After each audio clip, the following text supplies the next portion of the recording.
अस्सलाम वालेकुम। हकीम साहब, कराची से रिजवान साहब हैं, इनकी बेटी को मलेरिया हो गया है। इनका सवाल है कि मलेरिया और टाइफाइड में क्या फ़र्क है, और मलेरिया अगर हुआ है तो इसके हवाले से इलाज तजवीज़ कीजिए। बिस्मिल्लाहिर्रहमानिर्रहीम।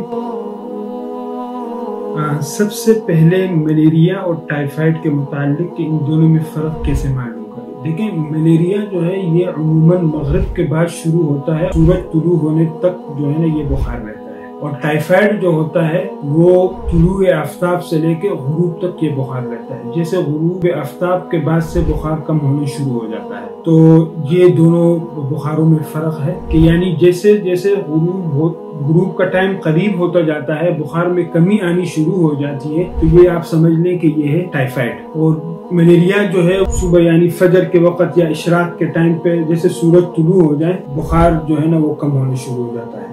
ये दोनों बीमारी यानी सूरज के तुलू से लेकर के गुरूब तक जो ये बुखार है ये टाइफाइड है, और सूरज के गुरूब से लेकर के और तुलू तक ये वाला बुखार जो है ये मलेरिया है। तो इसके लिए आप इस्तेमाल कर सकते हैं। अगर मलेरिया है तो इसके लिए सबसे बेहतरीन चीज़ है कि लौंग दालचीनी का कहवा आप इस्तेमाल करें। इसके अलावा खाने पीने में जो बकरी की गोश्त की यखनी, बकरी का गोश्त का इस्तेमाल करें। मिसालें इसमें जो अलबत्ता मलेरिया के मरीज के लिए जो खाने पीने में जो मिसालें इस्तेमाल करेंगे तो इसके लिए है अजवाइन, तेजपात, राई बारीक और लहसुन, लौंग, दालचीनी, जावित्री, यानी जितने गर्म मिसाले हैं इसका इस्तेमाल करें खाने पीने में। और इसके अलावा कहवाजात में आप लौंग, दालचीनी और पुदीने का कहवा इस्तेमाल करवाएं। उसमें 1 चम्मच शहद भी डाल सकते हैं आप। तो इंशाल्लाह मलेरिया का बुखार कुछ ही दिनों में कम होना शुरू हो जाएगा।